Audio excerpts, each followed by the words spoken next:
রহমান রহিম। আসসালামু আলাইকুম ওয়া রাহমাতুল্লাহি ওয়া বারাকাতুহু। 15 শাবানুল মুআজ্জাম একটি গুরুত্বপূর্ণ রাত। আমাদের ষষ্ঠ ইমামে জাফর সাদিক আলাইহিস সালাম থেকে বর্ণিত।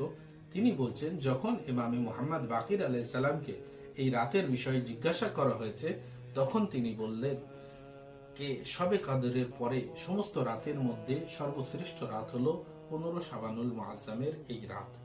এবং এই রাতে আল্লাহ তাআলা নিজের সত্তার কসম খেয়ে বলেন, কে যদি কোনো বান্দা আমার কাছে প্রার্থনা করে আর সেটা যদি কোনো গুনাহর কাজ না হয়, তাহলে আমি তাকে খালি হাতে ফিরিয়ে দিব না।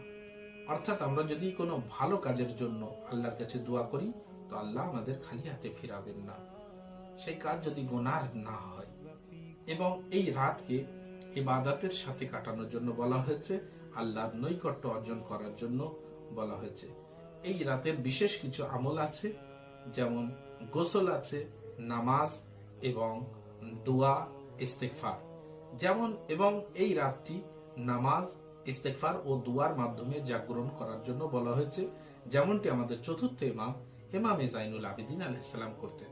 অর্থাৎ তিনি নামাজ, ইবাদত, দোয়া ও ইস্তেগফারের মাধ্যমে এই রাত জাগরণ করে কাটাতেন। তো আমাদের জন্য বলা হয়েছে। এবং এই রাতে জিয়ারাত ইমামে হোসেন আলাইহিস সালামের এবং এই সমস্ত যে এই রাতের আমলগুলির পদ্ধতি, সেটি আমি ইনশাআল্লাহ এর পরের পর্বতে আপনাদের সামনে তুলে ধরব। আসসালামু আলাইকুম ওয়া রাহমাতুল্লাহি ওয়া বারাকাতুহু।